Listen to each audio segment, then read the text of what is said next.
Então vamos lá, né? Última coisa que nós falamos da primeira aula é que nós fazemos a teologia para nós sermos bons ministros, né? Ministro de acordo com o coração de Deus. Eu gostaria que você abrisse aí em 2 Timóteo 2,15. 2 Timóteo 2,15. 2 Timóteo. Você aí e eu aqui, né? Esse versículo, ele é para ser memorizado, tá? 2 Timóteo 2,15, que diz o que lá? Vou ler com você, né? Mas tem que ter uma memorização também, tá? A gente, na nossa aula, na primeira turma, nós fizemos até música, né? Desse versículo. Procura apresentar-te a Deus, né? Aprovado, como obreiro que não tem de que se envergonhar e que maneja bem a palavra da verdade, né? Procura apresentar-te a Deus, aleluia, né? Então nós fazemos a teologia para procurar apresentar a Deus como um obreiro aprovado. Um obreiro é um ministro. E eu quero ir, né, mais profundo nessa palavra ministro. Você vai ouvir muito, muito mesmo. Você até vai ouvir mais eu falar em sala de aula sobre ministro do que obreiro, tá? Por quê? O que significa ministro, né? Se você for no dicionário, você vai ter algumas explicações, mas a definição que eu mais gosto de ministro, né? Um obreiro é um ministro. E nós temos que ser obreiros aprovados, portanto, então nós temos que ser ministros aprovados. A definição que eu gosto mais de ministro é trabalhador. Um ministro, né? Ele é aquele que trabalha, né? Muitos se gloriam em ser chamados de ministros, né? Quem vai ministrar o culto? Quem vai ministrar a palavra? E parece que ministro assim deixa assim a coisa mais chique, mas ministro nada mais é do que um trabalhador, um obreiro, um que faz obra, né? Ministrar, portanto, significa trabalhar.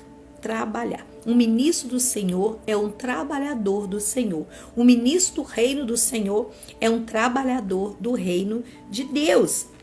Então, todos os que trabalham na obra são ministros. Guarde isso, porque nós vamos falar sobre isso o tempo inteiro aqui no nosso curso de capacitação teológica Virtude. Comigo, você vai ouvir o tempo inteiro falando sobre ser um ministro, ser um bom ministro. Então, todos que trabalham na obra são ministros. Alguns são ministros de louvor, né? É muito comum a gente ouvir, o ministro de louvor.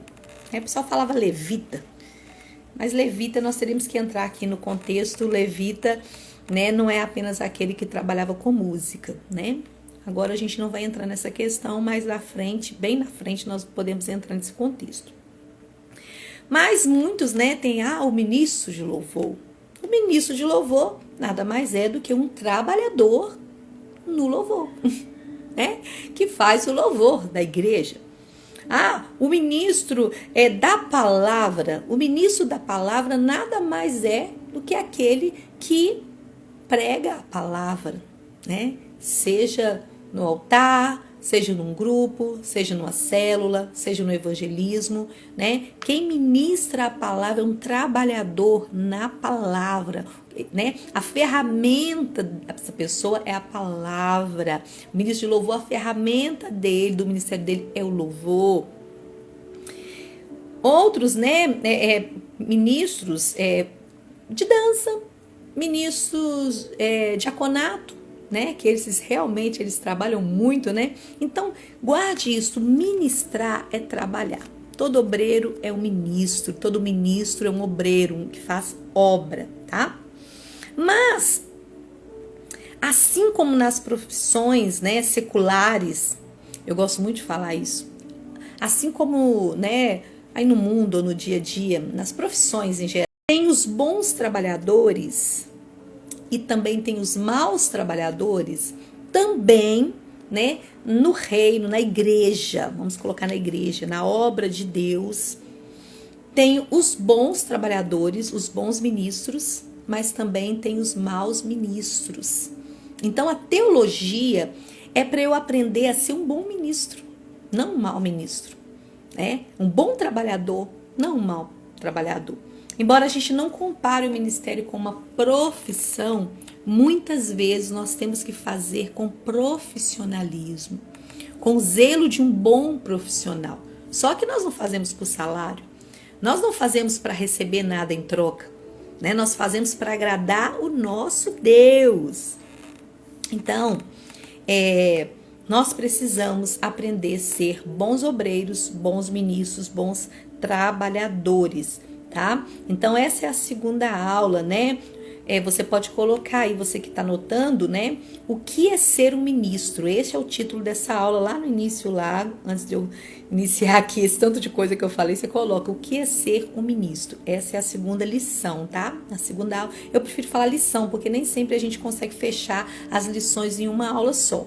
Então, eu fiz o resumo da primeira lição e agora eu estou iniciando a segunda lição. A segunda lição tem por título o que é ser um ministro, tá? A primeira lição é o que é teologia e essa segunda lição que é ser um ministro, tá? Qualquer coisa a gente tira as dúvidas na sala de aula depois, tá bom? Então vamos lá, gente. Continuando aqui, né? Como diz a palavra, né, em 2 Timóteo, vamos procurar, né? Procurar apresentar a Deus como obreiro aprovado. O que é procurar? Deus não espera que da noite pro dia você vire um bom ministro. Não é isso que Deus, né? Principalmente você que converteu tem pouco tempo. Deus não espera que a gente do nada, né? Primeiro a gente não sabia de nada e agora de repente vira um ótimo ministro. Não. Só que esse procura apresentar-te, esse procurar é zelo, é esforço, né? É se esforçar, fazer de tudo para que cada dia eu seja um ministro melhor, para que cada dia eu seja um obreiro melhor, para que cada dia eu seja aprovado. Se no passado foi reprovado como obreiro, se no passado fui reprovado como ministro, eu tenho que procurar agora aprender da forma certa, né? Procurar apresentar diante de Deus com um trabalho bem feito. Senhor, agora está aqui o meu trabalho, né? Meu trabalho está aqui, o Senhor agrada do meu trabalho. Então, nós temos que procurar apresentar a Deus como obreiro aprovado. E a palavra diz, né, que não tem de que se envergonhar.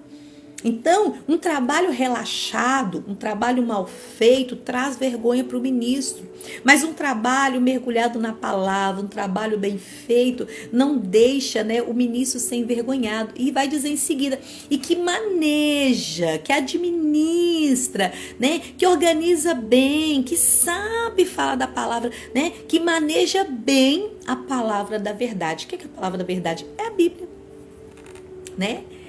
Já viu quando uma pessoa não estudou, não fez a lição, que ela vai pregar, vai levar uma mensagem, parece que ela não sabe nem do que ela está falando. Ela não convenceu nem a si mesma e ela quer convencer os outros. Então, esse é o obreiro que não foi aprovado, né? Não estudou bem a palavra, né? Fez de qualquer jeito, fez em cima da hora. Mas eu quero, né, te encorajar, te incentivar, estude a Bíblia. Mantenha o seu devocional, mantenha o seu estudo, mantenha ali, né, o seu caderninho de rascunho ali de esboço, vai fazendo esboço.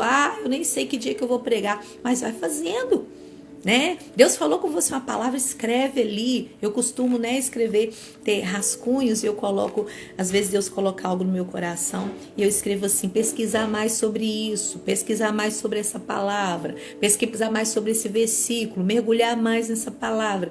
Então, tem palavra que a gente fica assim, semanas, meses. Tem palavra que Deus às vezes dá, né? Aquela palavra rema de um dia para o outro, ou ali às vezes você está até com o esboço já pronto para pregar, e Deus às vezes ele traz algo tão fresco, tão novo, que naquele dia você não prega aquele que estava pronto antes, né? Mas vai pregar aquilo que Deus te deu naquele momento. Mas Deus, ele não dá do nada, ele dá de algo que você já está lendo, que você está estudando, né? Deus não é irresponsável. Deus não vai pegar ninguém que não tem o costume de estudar a Bíblia e de repente, pronto, né? Vai lá, entrega um sermão de 1 hora, de 40 minutos. Não é assim que funciona. É por isso que a gente tem que procurar Senhor, eu tô aqui, tô lendo, estou estudando, tô escrevendo e tô aqui. Se o Senhor quiser me usar, pode me usar, Senhor, do seu jeito. Se o Senhor quiser trocar o esboço, pode trocar o sermão, mas eu tô aqui me preparando. É disso que nós estamos falando, né? Já ouvi pessoas falando comigo, tem pessoas que, né, que prega no improviso. Tem gente que abre a Bíblia e lê, querido. Sabe, Deus pode fazer, sim. Se de repente você está numa festa, num lugar, numa reunião de família, alguém fala assim, olha, dá uma mensagem aí. Sim, você abre ali, né, e Deus te usa ali num texto, né, uma coisa rápida. Mas a vontade de Deus não é que a gente seja usado sempre assim no improviso, né? Se precisar, nós estamos ali prontos para servir, mas o desejo de Deus é que nós venhamos nos preparar com zelo, procurar apresentar a Ele todo dia que, Senhor, estou estudando, me usa, né? Não me usa só com palavrinha de 5 minutos, rápido ali não, no improviso não. Se precisar, me usa, Senhor, num congresso, me usa numa pregação de domingo, me usa. Claro, ninguém começa, né, de um dia para o outro, né, já pregando para multidões. Mas nós temos que nos preparar, né? Que nós não venhamos rejeitar, dizer não para um convite de pregação por falta de preparo, né? Espiritual, consagração e também na palavra.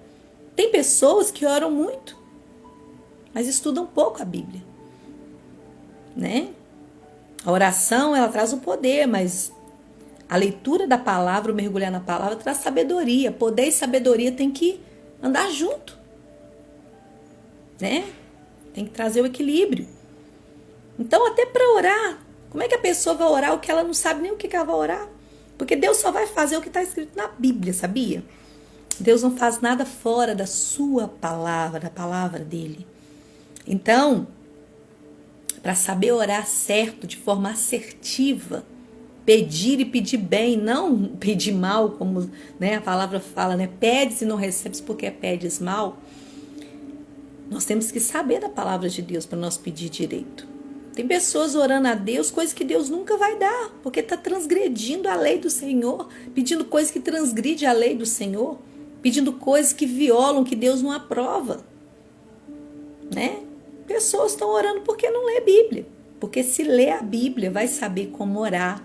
Inclusive nós não sabemos orar, mas o Espírito Santo, através da palavra, nos ensina a orar como convém. Então, a partir de agora, né, nós vamos aprender a ser bons ministros, bons obreiros, né? Mas bom em quem? Bom em Deus, porque Deus é bom. Ele, se tem alguma bondade em nós, Ele é que nos faz ser bons. Nós mesmos, em nós mesmos, nós não temos bondade.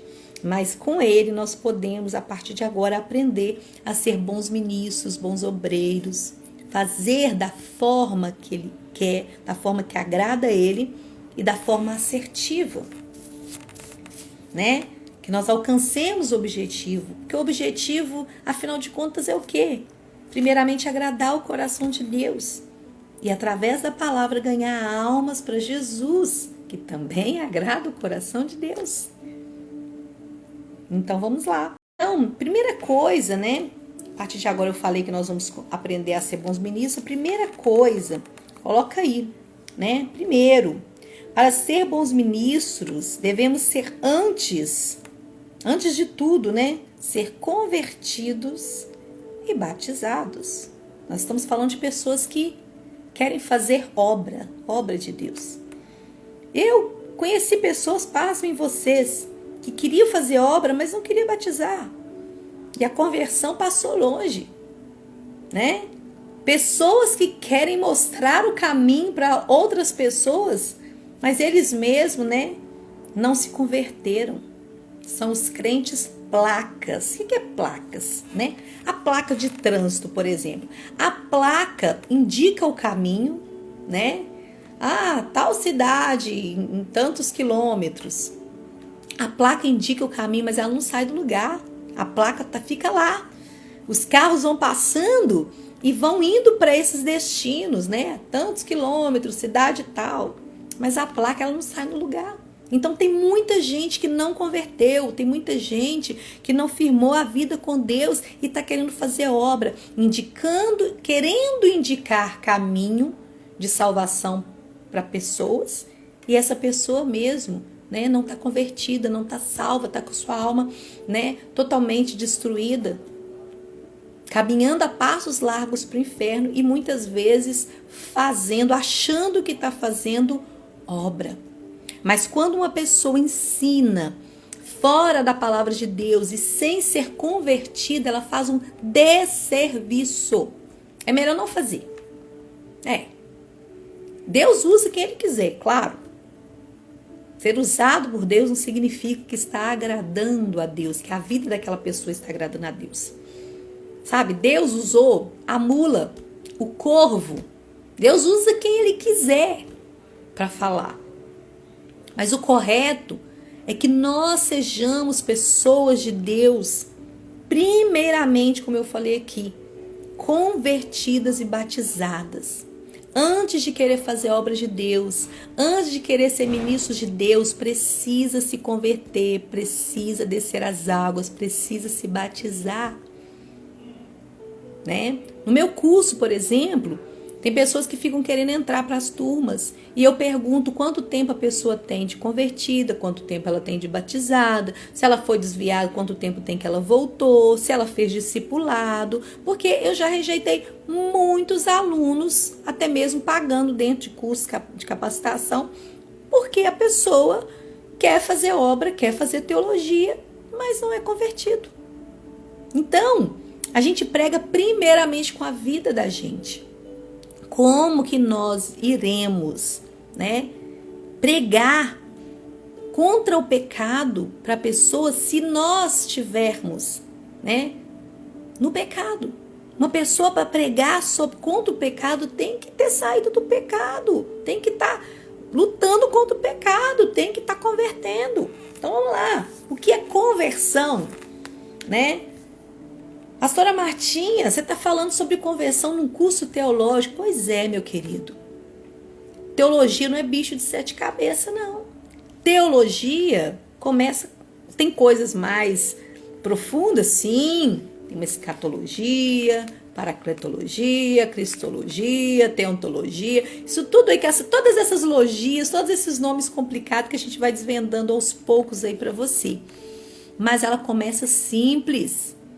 Se uma pessoa não conhecer, né, não entender o discipulado, se uma pessoa não quiser estudar como discipular, ela não pode ser um professor de teologia, um professor de escola dominical, um mestre, não pode.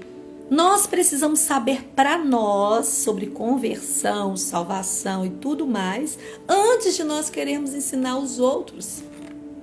Tem gente querendo falar de Apocalipse. Tem gente querendo falar, né, de final dos tempos. Tem gente querendo falar, né, de tanta coisa mais difícil. E até sabem explicar muitas coisas às vezes.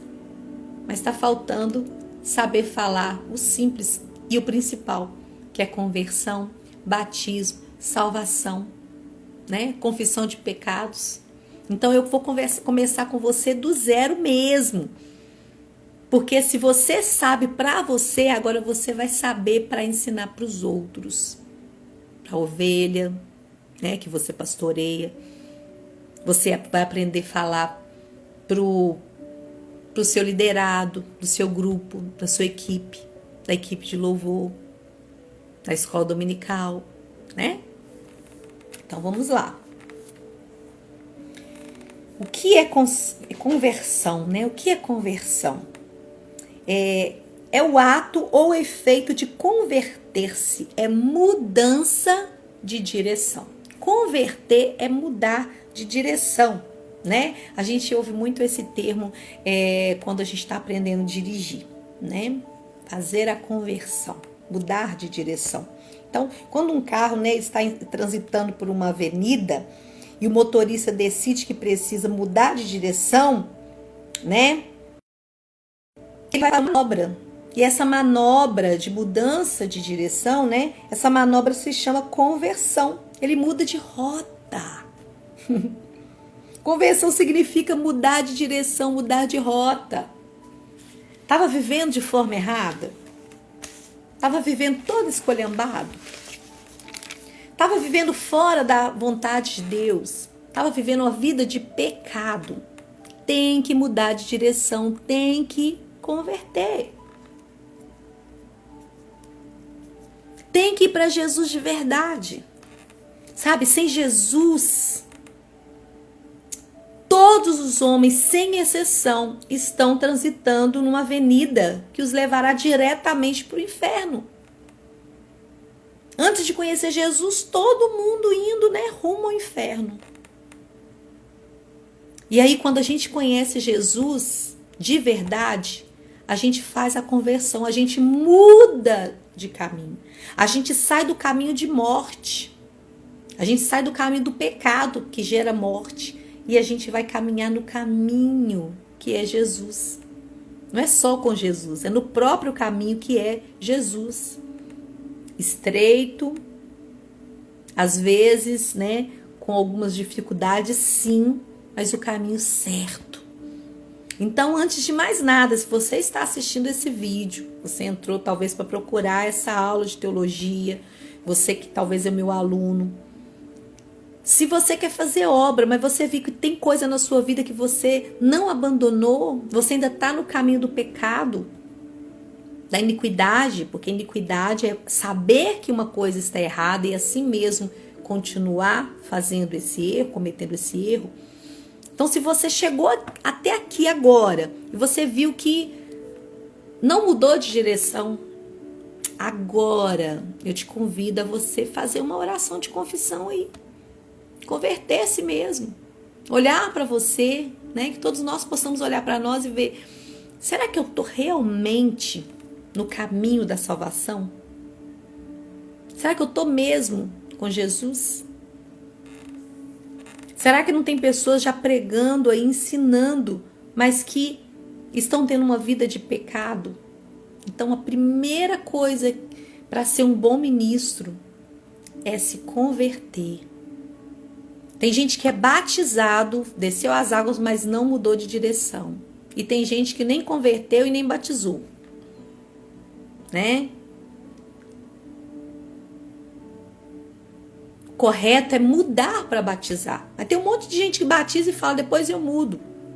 Essas igrejas doidas aí que muitas vezes, né, pega a pessoa de qualquer jeito, não dá um curso de batismo, não faz um acompanhamento, simplesmente vai lá, batiza a pessoa, depois não sabe nem o que aconteceu com a pessoa, né? Não tem um corpo a corpo. De repente fizeram isso com você. De repente falaram, né, vem cá, quem quiser batizar pode vir, pode vir. E você até que talvez estava com intenção boa no seu coração, ficou emocionado, foi lá, deixou ser batizado, glória a Deus. Mas talvez você não continuou o processo da conversão.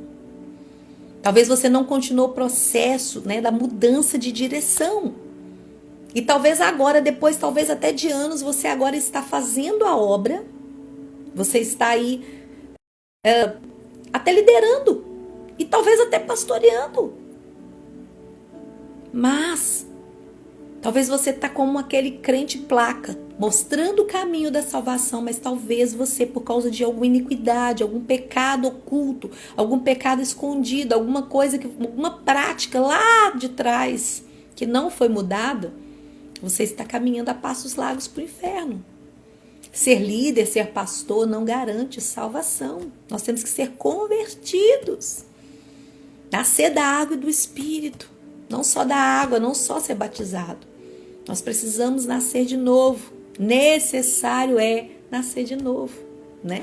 Palavras de Jesus. Então, a conversão é quando há uma mudança dessa direção que levaria para a morte, né? Mas agora a pessoa vai para a direção certa. Vai levar, essa mudança de direção vai levar até Deus, é um novo caminho. Se a pessoa diz que converteu, mas não mudou de vida, está nas mesmas práticas, não é conversão. Ah, mas agora eu mudei de igreja. Aí eu era da religião tal, agora eu sou da religião dos crentes. Isso não é conversão. Mudar só de igreja, mudar só de religião, isso não é conversão. Eu preciso mudar de vida. Eu preciso parar de viver em pecado e começar a viver de acordo com a palavra de Deus. Só existe um caminho, tá? De repente você entrou por acaso aqui e você serve outros deuses, entidades, mas eu quero deixar registrado aqui para quem entrar depois. Só existe um caminho que nos leva à salvação. O único caminho é Jesus. O único caminho é Jesus, né? João 14, 6. O próprio Jesus vai dizer: eu sou o caminho, a verdade e a vida. E ninguém vem ao Pai se não for por mim. Jesus é o caminho, né? Ninguém mais pode nos conduzir até o Pai. Ninguém mais pode nos garantir salvação. Ninguém mais pode apagar os nossos pecados. Ninguém mais pode apagar o nosso passado. Ninguém mais pode nos ajudar nessa conversão, senão Deus, senão Jesus, senão o Espírito Santo. Pai, Filho e Espírito Santo. Os três formam o único ser de Deus, ser único de Deus. Nós vamos estudar mais isso lá na frente, também na teologia. Então, somente Jesus nos faz de fato mudar de rota, converter. Conversão verdadeira é só com Jesus. Somente por intermédio de Cristo nós conseguimos mudar de direção. Somente o Espírito Santo consegue convencer o homem do pecado, da justiça e do juízo. Né? Nós precisamos deixar o Espírito Santo nos convencer. Olha, tá errado nisso. Nós precisamos abrir o coração para que Deus nos mostre o que de fato nós precisamos mudar. A conversão, ela provoca mudanças de dentro para fora. Tem muita gente mudando a capa primeiro. Tem muita gente mudando o cabelo. Cortava cabelo, não corta mais. Né? Diminui a maquiagem, não sei o quê. Né? Cada uma aí com seus usos e costumes. Mas tem pessoas que acham que a conversão resume no exterior. Na verdade, é de dentro para fora. Começa no interior e isso vai refletir do lado de fora. Também Jesus não quer só coração, como tem muita gente falando aí não, tá? Tem gente que fala assim, Jesus só quer coração. Não, Jesus não é açougueiro, gente. Né? Você já ouviu essa frase, né? Jesus não é açougueiro. Jesus nos quer por inteiro. Só que ele não quer que a mudança seja uma mudança externa apenas. Ele quer que nós deixemos ele mudar de dentro para fora, né? Começando abrindo o coração para o Espírito Santo morar dentro de nós e nos dirigir nossa vida. E quando isso acontece, né? Quando eu começo a me arrepender dos pecados, o Espírito Santo, ele começa a me limpar através do sangue de Jesus. E o Espírito Santo, ele faz morada em mim. E uma vez fazendo morada em mim, né, ele começa a me convencer dos meus erros e das mudanças que eu preciso fazer para agradar a Deus. E no momento que essas mudanças acontecem, o que está acontecendo no meu interior vai refletir no meu exterior. Então eu não vou precisar de ninguém falar qual roupa que eu preciso usar, porque eu vou saber pelo Espírito Santo o que é decente e o que não é decente. Eu não vou precisar ficar inventando um evangeliquez, uma linguagem, porque naturalmente dentro de mim vai estar limpo e a boca fala do que o coração está cheio. E se estiver cheio da palavra de Deus, só vai sair coisa boa. Se estiver cheio de amor, só vai sair amor da minha boca, né? Só verdade. A mentira já não vai acontecer mais. Então, querido, tem que deixar, né, as coisas do mundo e tem que se converter. Buscando essa mudança, né? Baseado na vida com Deus. Tem gente que não é convertido. Tem gente que é convencido. Mas convence só ela mesma, porque aos de fora... Porque, gente, é diferente uma pessoa que converteu, que mudou, e uma pessoa que não mudou. Porque a conversão não está nas palavras. Falar que eu sou convertido, falar que eu sou de Deus, falar que eu sou crente, falar até papagaio fala. Mas a vida da pessoa no dia a dia é que vai dizer. Uma pessoa não consegue enganar por muito tempo. Se houve mudança, todos verão. Mas se não houve, é só uma questão de tempo para a máscara cair e todos verem que aquela pessoa não mudou. Esse curso aqui, essa aula tá meio assim, meio pregação, né? Mas não tem problema não. Vai ficar registrado aqui e até a pessoa mais leiga e simples vai entender essa mensagem. Vou disponibilizar para os alunos e depois eu disponibilizo também, né, para os demais, tá? Para ser abençoado também. Deus está falando com pessoas, hein? Deus está falando com pessoas aí. Converta-se, muda de direção, não seja convencido, seja convertido. Então vamos lá para falar. Vamos ver um versículo bem conhecido aqui sobre conversão. Vai lá em 2 Crônicas, capítulo 7, versículo 14. Esse aqui é muito conhecido, hein? Tem até música, né? Música famosa aí, evangélica, ministrações, né? Eu mesmo tenho uma canção que eu falo esse versículo aqui no meio da canção. E já vi outros irmãos, cantores evangélicos, né? Cantores cristãos, colocando esse versículo no meio. 2 Crônicas, capítulo 7, versículo 14, né? Diz assim: E se o meu povo, que se chama pelo meu nome, se humilhar e orar e buscar a minha face, se converter dos seus maus caminhos, então eu ouvirei dos céus e perdoarei os seus pecados e sararei a sua terra, né? Então, se o povo que chama pelo nome do Senhor, né? Deus está dizendo aqui, olha, se realmente é o meu povo, se realmente é uma pessoa que se entregou a mim, se realmente é uma pessoa que, né, que é meu de verdade, que desistiu do mundo e agora é meu povo, ele vai se humilhar, ele vai orar, ele vai buscar a minha face, vai buscar quem eu sou. E ele vai se converter dos seus maus caminhos. Se realmente é de Deus, vai se arrepender, vai se humilhar e vai se converter, vai mudar de direção, vai sair do caminho mau e vai para o caminho da luz. Aí o Senhor vai dizer, então eu ouvirei dos céus. É primeiro a conversão, depois o Senhor ouve dos céus, perdoa os pecados e sara a terra. A terra é a vida da pessoa, né? Tem pessoas que querem que Jesus chegue assim, ó, da noite pro dia e arrume a bagunça. A pessoa bagunçou a vida uma vida inteira. Vamos supor que uma pessoa que viveu 40 anos longe de Jesus, todo avacalhado, cometendo um monte de pecado. Aí a pessoa levanta a mão, diz que quer Jesus. Tá cheio de problema, cheio de mazela. A família toda avacalhada, toda destruída.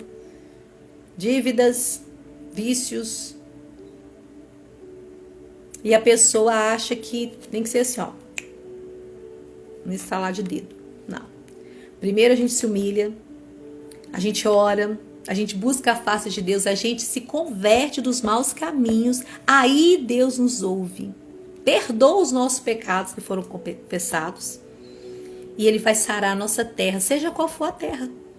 Pode ser a família que estava destruída, pode ser o emprego, pode ser a saúde, pode ser a vida emocional. Não sei qual que é o nome da sua terra. Eu só sei que se nós nos convertermos de verdade, o Senhor nos ouve e Ele nos sara. Ele nos liberta, Ele nos restaura, Ele restitui. Aleluia! Esse é o nosso Deus.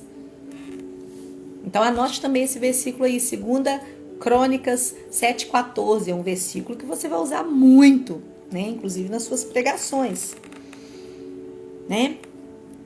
A conversão, querido, a conversão traz arrependimento dos pecados. Tem que arrepender. E você sabe que essa foi a pregação de João Batista, né? Antes de Jesus, João Batista preparando o caminho, o que João Batista pregava? Arrependei-vos. E ele chamava o povo de raça de víboras. Pensa numa pessoa, chamava o povo de raça de víboras e o povo ia atrás dele porque ele pregava a verdade. Então, ele pregava a verdade e não tinha medo. E pregava: arrependei-vos porque é chegado o reino dos céus. E quando Jesus vem e ele é batizado por João Batista, e quando Jesus começa o seu ministério e começa a pregar, Jesus também prega isso. Olha, vamos lá. Mateus 4,17, porque Atos 3,19 também nós vamos falar sobre Atos 3,19. Mas vamos ver Mateus 4,17. Olha o que Jesus está pregando. Ó. Arrependei-vos porque é chegado o reino dos céus, né? Então, primeiro que se você olhar antes, né, estava ali no início do ministério de Jesus, quando Jesus, né, escolhe ali os primeiros discípulos, né, e aí no versículo 17 do capítulo 4 de Mateus vai dizer: desde então começou Jesus a pregar dizendo: arrependei-vos porque é chegado o reino dos céus, né? Arrependimento, a conversão genuína começa com arrependimento. A pessoa, esse negócio da pessoa dizer assim: eu não arrependo de nada que eu fiz na vida. E eu não concordo, tá errado. Às vezes o famoso, ele converte, ele fala que converteu, e aí numa entrevista ele fala assim: mas você tá arrependido de ter feito isso, aquilo, né? Feito coisas assim, absurdas. A pessoa: não, eu não converti, eu não arrependo, faz parte da minha história. Gente, tem que arrepender. Se a pessoa fez coisas erradas na vida, tem que arrepender, senão não é conversão. Mas eu não vou fazer mais, mas tem que arrepender. Tem que pedir o Espírito Santo que traga o arrependimento, porque é ele que convence o homem do pecado, da justiça e do juízo. Como assim? Pessoas fizeram um monte de coisa errada e não se arrepende? Não estou arrependido. Então não tem conversão aí.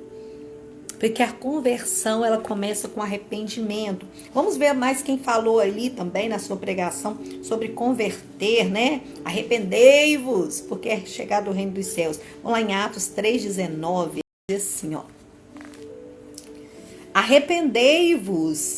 Arrependei-vos, pois, e convertei-vos, para que sejam apagados os vossos pecados e venham assim os tempos do refrigério pela presença do Senhor. De novo, tem gente que quer que Jesus traz refrigério para a alma. Vamos supor, por 40 anos vivendo totalmente fora da vontade de Deus, atraindo para si maldições, problemas na família, problemas na saúde. Aí a pessoa acha que ela só levantar a mão assim, ó, lá na igreja, e que da noite pro dia tudo muda. Não, precisa haver conversão, precisa haver arrependimento, né? Como diz 2 Crônicas 7,14, né? Convertei-vos. Quando a gente converte, Deus vem e sara a nossa terra. E aqui quem fala é Pedro, né? Na pregação de Pedro. Né? João Batista, antes de Jesus, pregando: arrependei-vos, pois é chegado o reino dos céus. Depois Jesus, em Mateus, onde nós lemos 4,17, Jesus vai dizer: arrependei-vos, pois é chegado o reino dos céus. E depois Pedro, né? Depois da ressurreição de Jesus, depois que Jesus, né, foi para o céu, e Pedro ali pregando, né, ali inclusive nas primeiras conversões, ali nos primeiros cristãos, Pedro pregando ali, né? Arrependei-vos, pois, e convertei-vos. Arrependei-vos e convertei-vos, para que sejam apagados os vossos pecados. Tem que converter, tem que arrepender para os pecados serem apagados. E venham assim os tempos do refrigério pela presença do Senhor. O tempo de refrigério, ele vem depois do arrependimento e da conversão. Quer refrigério na tua vida? Arrependa-se dos pecados. Quer refrigério na tua casa, na tua família? Quer que Deus te tire desse problema aí que você entrou nele? Arrependa e se converta, mude de direção, sai do caminho do pecado e vem para o caminho da luz, porque Jesus, ele vai trazer refrigério para a tua vida, porque a palavra de Deus diz assim. Nós estamos no curso teológico, mas essa palavra está bem pessoal, né? Glória a Deus. Efésios 4, a partir do 22, vai dizer o que realmente é uma pessoa convertida. Pode escrever aí, o que é realmente uma pessoa convertida? E coloca assim, ó, entre parênteses, pode colocar Efésios capítulo 4, aí a partir do versículo 22. Vamos do 22 até ali vamos até o 32. Tem muita coisa para se falar aqui, hein? Então vamos lá. Diz assim a palavra: que quanto ao trato passado, vos despojeis do velho homem, que se corrompe pela concupiscência do engano. Então, vai dizer o quê? Deixai o velho homem. Quanto às coisas passadas, quanto que você viveu, deixai o velho homem, ou seja, abandonem a velha natureza. O velho homem tem que morrer. Isso é conversão.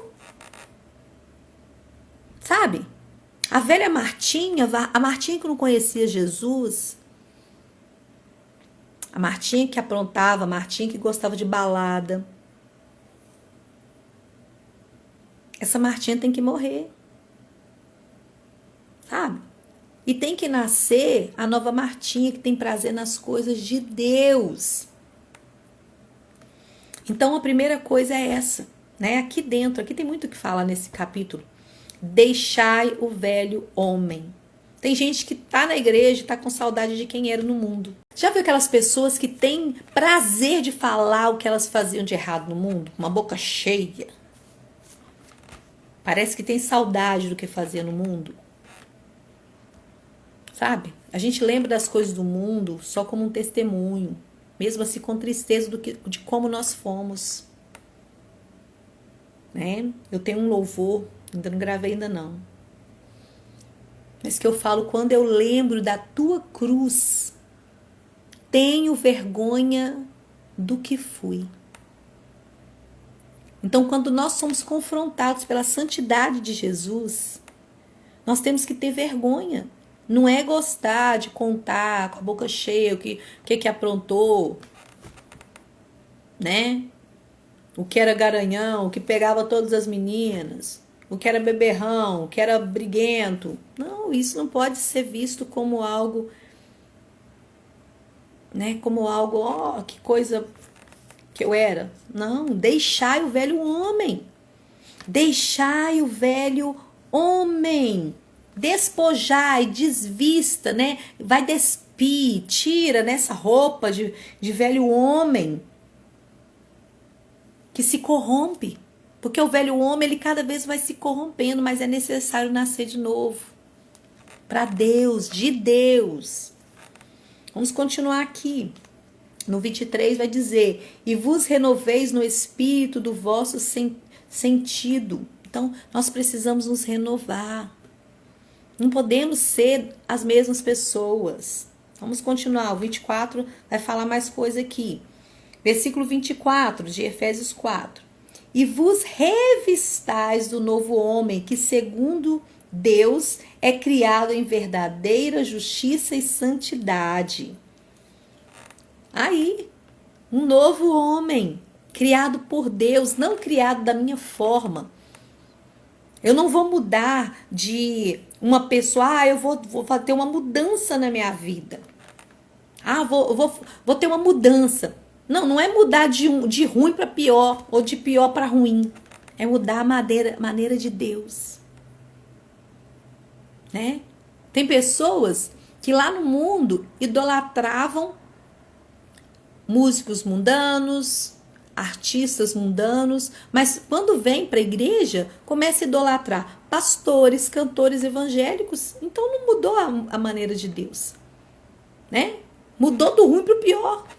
Não, mas nós temos, a palavra diz, né, que vos revistais o novo homem, que segundo Deus é criado em verdadeira justiça. A nossa mudança tem que ser de acordo com a vontade de Deus.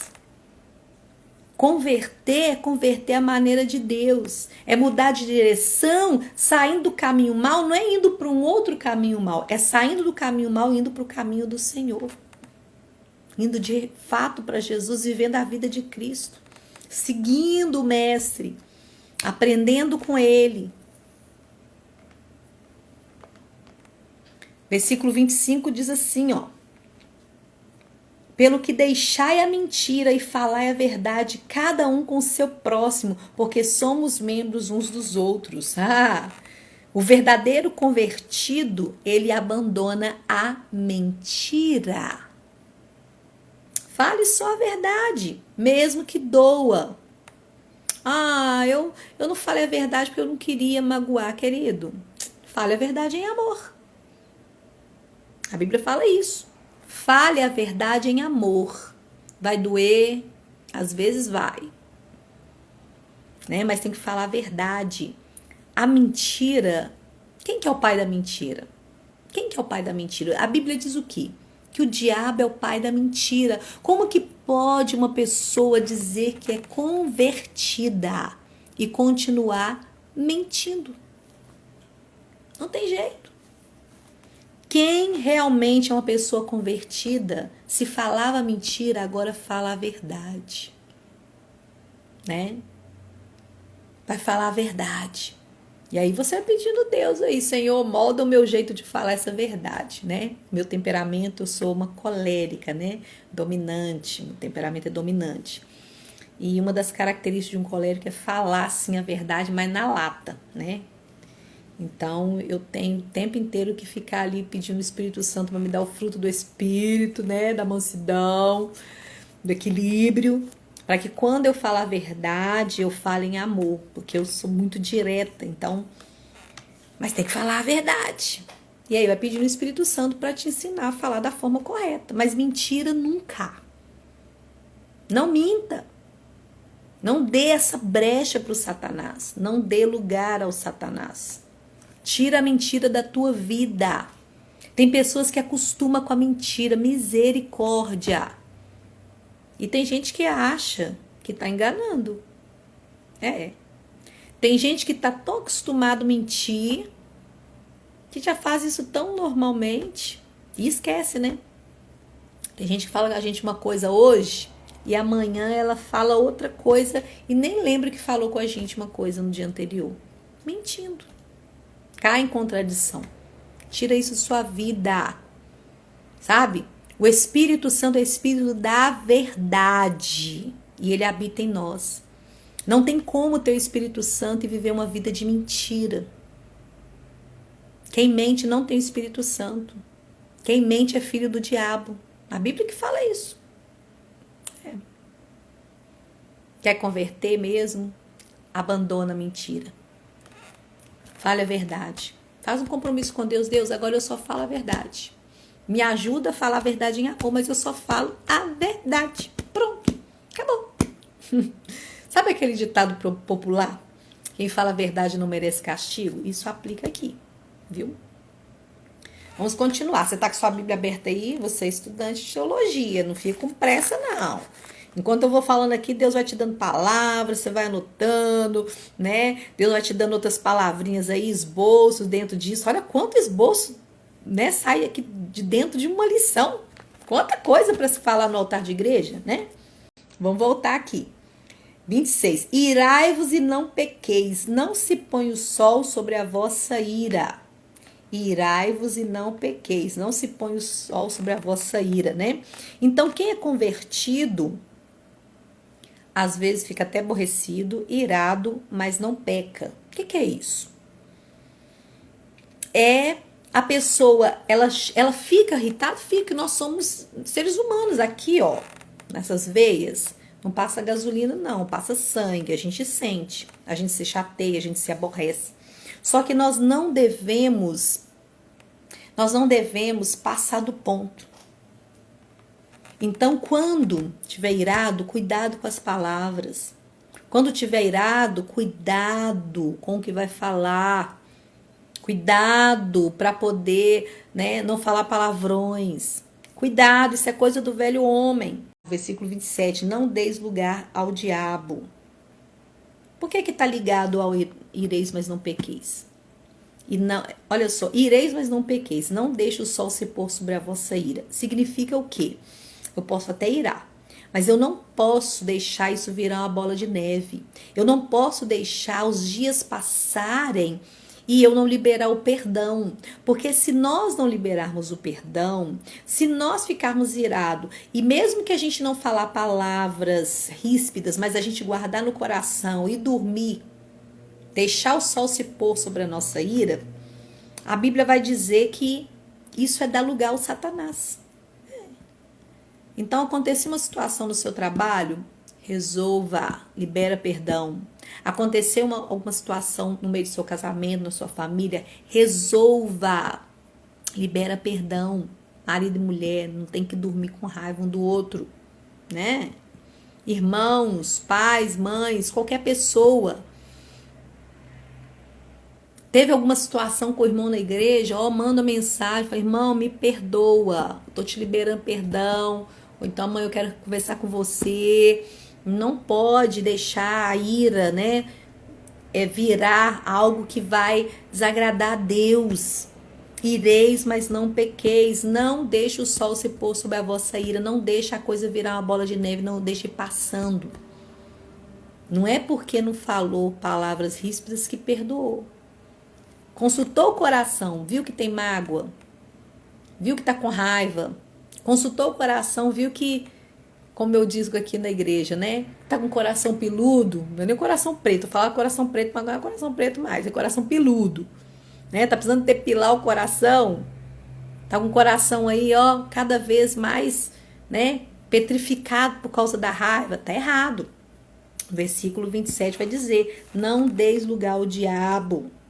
Não dá brecha.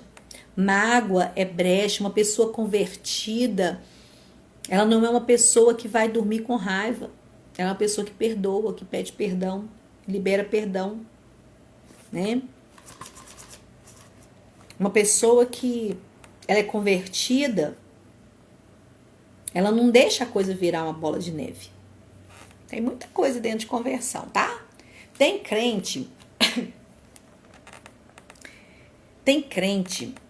que sai do mundo, deixa as festas do mundo, deixa as bebidas, o cigarro, as drogas, mas troca um pecado por outro.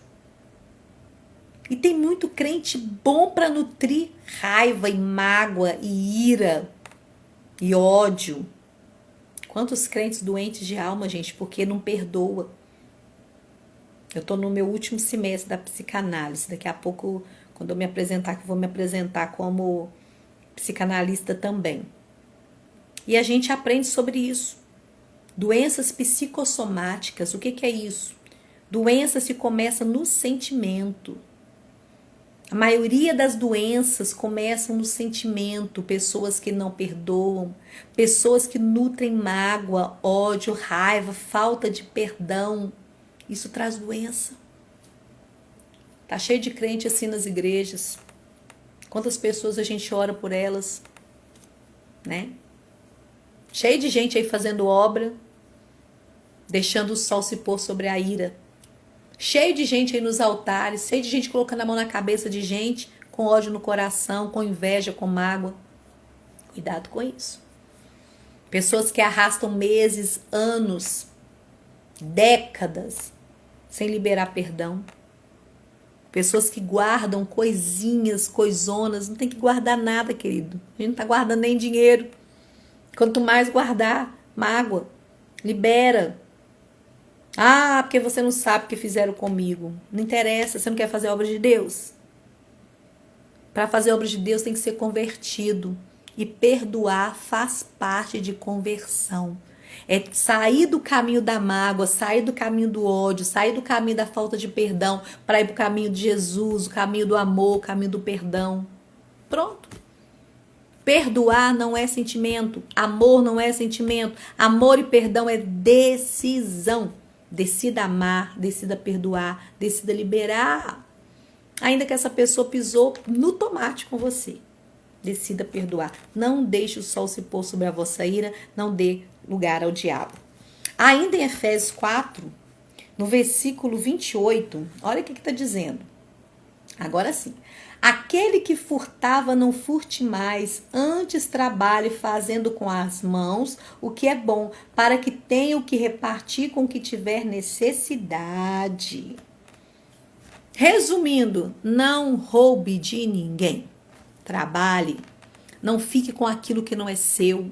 Preciso ficar só com aquilo que é meu. Eu não posso roubar, eu não posso querer nada de ninguém, não posso usurpar de ninguém, não posso passar a perna em ninguém. O que tem de crente caloteiro, o que tem de crente que gosta de tirar, né, vantagem, cuidado com isso. Isso é crente não convertido. O que é de crente que gosta, né, do jeitinho, né, e quer levar vantagem. Mas a Bíblia fala que o convertido não fica querendo levar vantagem na situação, ele não rouba de ninguém, ele não põe a mão naquilo que não é dele. Por menor que seja. Pode ser um clipe no trabalho, pode ser uma caneta. Devolva. Parece simples, né? É uma caneta. Mas se não é minha, não é minha. Né? Se a pessoa levar a caneta do trabalho porque o chefe tem muito, isso chama roubo. Ah, mas ele tem demais, ele é rico. Não interessa, é dele. É clipe. Pois é dele. Pode ser um botão, pode ser uma caneta, pode ser o que for. Não roube. Quem roubava, aquele que furtava, não furte mais, antes trabalhe. Crente preguiçoso não dá certo não, gente. Crente convertido trabalha, não é preguiçoso não. Não tô falando para você também trabalhar noite e dia e noite, não tem nem tempo para Deus em fazer obra não. Mas também tem uns crentes aí, eu quero viver de obra. Vai? Quer viver de obra? Eu sou pastora e eu falo, eu não vivo de obra, eu vivo para a obra. Tá cheio de gente aí querendo abrir igreja porque vai achar que, vou abrir igreja, eu vou acertar boa. Gente, igreja não é profissão não, igreja, né? Pastorado é ministério, é coisa séria.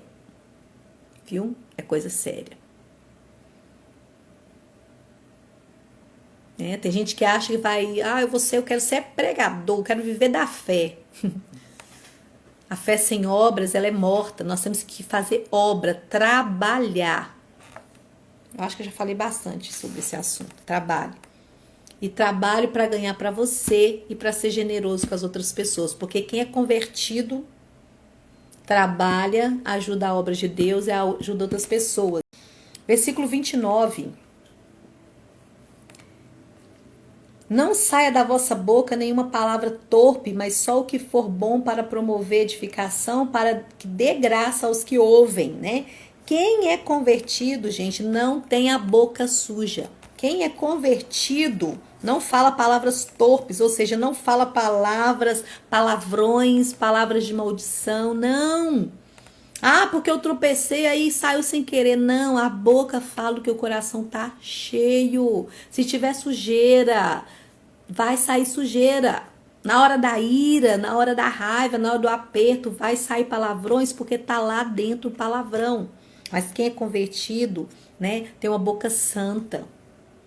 Quando tropeça, dá um glória a Deus. Quando aquele menino, aquele filho faz raiva, não vai sair amaldiçoando, não. Vai falar, menino abençoado. Isso é coisa que você aprende até na sua igreja, não é? Mas nós estamos lembrando aqui para você ensinar de forma simples também. Quando você estiver pregando, ensinando, no aula, enfim, né? Versículo 30.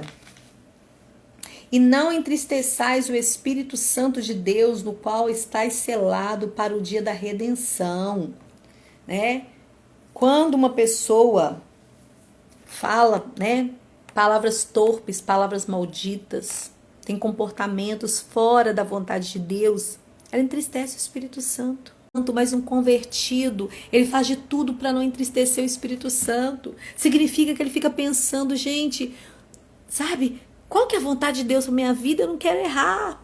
Ele ora e fala, Deus, eu quero que o Senhor revele a tua vontade para minha vida, porque eu não quero entristecer o teu Espírito. Quando a pessoa ela fala com alguém de uma forma ríspida, Ela logo vem o arrependimento, o Espírito Santo logo fala, ela vê que entristeceu o Espírito Santo.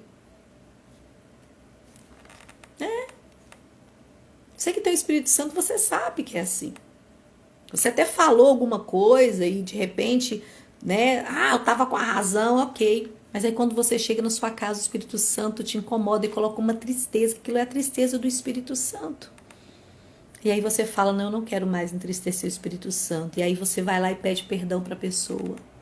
Aí você vai lá e não fala mais aquelas palavras. Enfim. Versículo 31. Toda amargura e ira, cólera e gritaria e blasfêmia e toda malícia seja tirada de dentro de vós. Aqui daria outro esboço, outra lição, né? Seja tirado da vida daquele que realmente é convertido, tem que ser tirado a amargura, né? Os ressentimentos. Toda amargura, gente, vai ter gente que é amargo, gente, pelo amor de Deus, como a pessoa pode dizer que recebeu o amor de Deus, como pode dizer que recebeu o Espírito Santo e continua azedo como se tivesse chupado um limão? Pessoas que você tem até medo de conversar com elas, tamanha amargura delas. Crentes, tô falando para crente aqui, é curso teológico. Pessoas que são crentes, mas parece que as pessoas têm medo de conversar. É só patada. A pessoa não brinca nunca, aquelas pessoas carrancudas, queridão.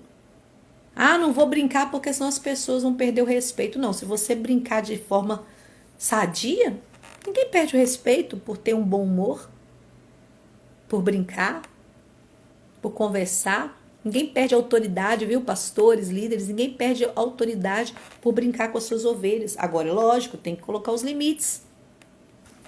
Respeito é bom e todo mundo gosta. Brinque com respeito e vai ter respeito também, né? Aí tá dizendo, né? Tem que tirar toda a amargura e toda a ira, de novo, né? Tirar toda a ira, aquela pessoa que diz que é crente, que tá fazendo obra, mas é uma pessoa sempre nervosa, enraivada. De novo eu falo, é difícil pra gente ter um comportamento colérico, mas precisa controlar isso. Eu não posso dar desculpa pro meu temperamento. Porque eu sou colérico, né? O colérico é meio nervoso. Mas e o fruto do Espírito? Gálatas 5:22. O fruto do Espírito é amor, gozo, paz, longanimidade, benignidade, bondade, fé, temperança, domínio próprio. Né? Paz. Mas tem gente que é irado o tempo inteiro, não tem paz. Aqui apareceu de novo, tem que tirar toda a cólera, né? Tem gente que está sempre mal-humorado. Uma pessoa convertida, gente, não tem isso. Todo dia tá mal-humorado, todo dia acorda de mau humor, a semana inteira de mau humor. Como assim? Você é convertido agora. Então agora você tem bom humor. Tem dia que é mais difícil mesmo. Mas todo dia de mau humor, isso está errado. Vai refletindo aí. Tá cheio de gente querendo fazer obra, mas olha essas coisinhas aí que precisa mudar. Gritaria, tirar da nossa, né? Quem é convertido tira da vida. Gritaria, isso tudo tá no versículo 31, viu? Efésios 4:31. Gritaria, né? Pessoas barraqueiras, cheio assim, ó, de crente barraqueiro. Meu Deus. Pessoas que dá 2 boi para entrar numa briga e 4 boi para não sair dela, né? No mundo a gente falava assim, olha, dou 1 boi para não entrar na briga, mas dou 2 bois para não sair dela. Mas tem crente que dá 2 bois para entrar na briga e 3, 4 bois para não sair da briga, né? Briguentas, pessoas que gritam. Nós temos que tirar isso da nossa vida, né? Blasfêmias, que palavras, né, contra o que é santo. Tem pessoas que têm uma facilidade de brincar com as coisas de Deus, queridão. Tem que tirar isso da sua vida. Quer brincar? Brinca, mas não com as coisas de Deus. Quer zoar? De vez em quando zoa, sem pecar, sem zoar as coisas de Deus. As coisas de Deus são santas. Deus não é como nós. Deus não é o nosso irmãozinho, nosso colega. Deus é Deus, Ele é santo e Ele tem que ser respeitado. Então, né, tem que tirar a blasfêmia. né? Pessoas que falam, né? Ah, pastor é ladrão. Aquela pessoa não tem o Espírito Santo. Cuidado com o que você está falando. Você conhece a vida da pessoa mesmo? Muito cuidado. Tem que tirar blasfêmia. Tudo isso aqui está no versículo 31. Malícia. Um convertido, ele tem que tirar malícia, né? Ou seja, habilidade para enganar as pessoas. O jeitinho, chamado jeitinho brasileiro. Tem gente que é cheia de malícia. Tem crente que era assim no mundo, enganava, fazia aquele jeitinho, né, para manipular as coisas e continua do mesmo jeito, cheio de malícia. Mas uma pessoa convertida não tem malícia, gente. Versículo 32, para poder finalizar. Antes sede uns para com os outros benignos, misericordiosos, perdoando-vos uns aos outros, como também Deus vos perdoou. Então, aqui no versículo 32 diz o que é realmente um convertido de verdade. É uma pessoa benigna. O que é benignidade? Uma pessoa que tem intenção de fazer o bem. É uma pessoa que quer fazer o bem, só pensa em fazer o bem. Uma pessoa misericordiosa, uma pessoa que coloca no lugar do outro, pensa no outro, que tem dó do outro, que preocupa com o outro. Uma pessoa perdoadora, que não fica, né, remoendo, de coração peludo, remoendo as coisas ruins, não. A conversão provoca mudança visíveis na vida de uma pessoa e ela é gradual, ela é dia a dia, né? Tudo bem que você não vai mudar de uma noite para o dia, mas todo dia a gente tem que mudar. Todo dia a gente tem que ser melhores para o Senhor. Nós nunca podemos parar de nos converter. 100% é só no céu mesmo. 100% de conversão é só no céu. Mas nós nunca podemos parar esse processo. É um processo. Até nós chegarmos no céu, processo de conversão. Todo dia a gente tem que ver. Eu estou no caminho errado? Eu peguei um caminho errado aqui? Não. Deixa eu voltar para o caminho do Senhor. Deixa eu converter. Sem mudança não é conversão. Né? Mas como eu falei, né? Tem gente que não é convertido, é convencido. Mas a verdadeira conversão, ela provoca mudanças. O processo de conversão diária, né, esse processo de todo dia se converter dos maus caminhos, se chama santificação. Escreve aí, né? O processo de conversão diária se chama santificação, né? E o que é santidade? O que é santificação? O que é ser santo, né? Ser santo é ser separado. Você ouviu isso muito no início aí da sua conversão, né? Se não ouviu, era para ter ouvido. Então, você vai ensinar isso para o seu discípulo. Ser santo é ser separado, né? E como é que eu me santifico? Tá lá em João 17:17, né? Jesus falando, né? Santifica-os na verdade. A tua palavra é a verdade. Não tem como ser santo, não tem como se santificar sem a palavra. A palavra é que nos lava. A Bíblia, por isso que a gente tem que fazer teologia, por isso que a gente tem que estudar, por isso que a gente tem que, sabe, mergulhar na palavra, queridos. Porque é a palavra que nos lava, que nos santifica. Sabe, não adianta ficar inventando moda. Não é o pastor que santifica, não é o irmão, não é o líder. Quem santifica é Jesus através da sua própria palavra. A palavra vem como um sabão de lavandeiro. A palavra vem fazendo a faxina. Quanto mais Bíblia, quanto mais mergulhar na palavra de Deus, mais somos lavados, mais somos santos.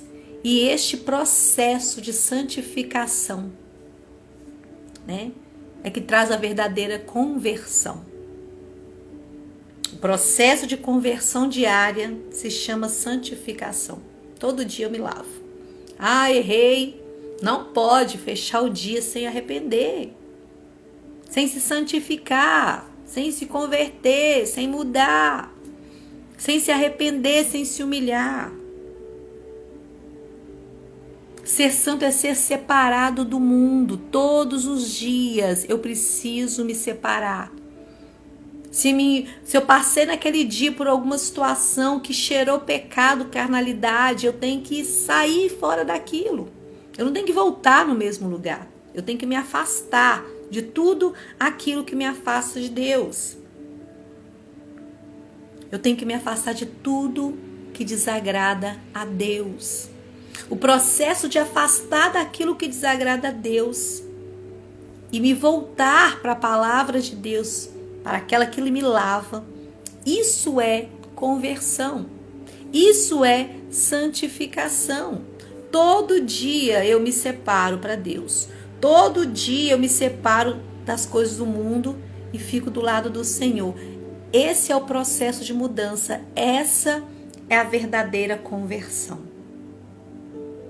Espero que você tenha entendido essa segunda lição, né? O verdadeiro ministro, o ministro que agrada a Deus, o obreiro aprovado, é aquele que é convertido, né? E conversão é tudo isso que eu falei aí em Efésios, capítulo 4, a partir do versículo 22. E o processo de conversão diária se chama santificação, é se separar todo dia para Deus, é todos os dias se lavar. E nós somos santificados através da verdade, e a verdade é a palavra de Deus. Leia a Bíblia todo dia, estude a Bíblia todo dia, mergulhe, faça teologia. A ciência, o estudo sobre a Bíblia, o estudo sobre Deus. Teologia, estudar a Bíblia não é só para quem quer ser pastor, quem quer ser evangelista, quem quer ser mestre, não. Estudar a palavra de Deus para todo crente que é convertido. O crente convertido tem prazer na palavra de Deus. Jesus falou isso. Santifica o Senhor na verdade, a tua palavra é a verdade. Quanto mais palavra, mais santificação. Mergulha na palavra. Nós vamos ficar por aqui, viu? Esses vídeos são destinados aos meus alunos da teologia, introdutório, curso introdutório à teologia, né? Curso de capacitação teológica, nós estamos na introdução. Mas ficou de uma forma fácil de qualquer pessoa entender. Qualquer pessoa que achar esse vídeo e assistir vai ser tocado, vai entender, viu? O que é conversão. Aqui, Martinha Reis, pastora, né? Professora do curso de capacitação teológica Virtude. E quero que você continue nos acompanhando aí nos nossos canais, viu? E meus alunos vão ter aí exercício, né, para poder, valendo ponto, tá? Para poder vocês estarem exercitando aí o que vocês aprenderam nessas lições. E eu vejo vocês dentro de sala de aula. Deus abençoe a tua vida, em nome de Jesus. Converta-se, converta-se, converta-se.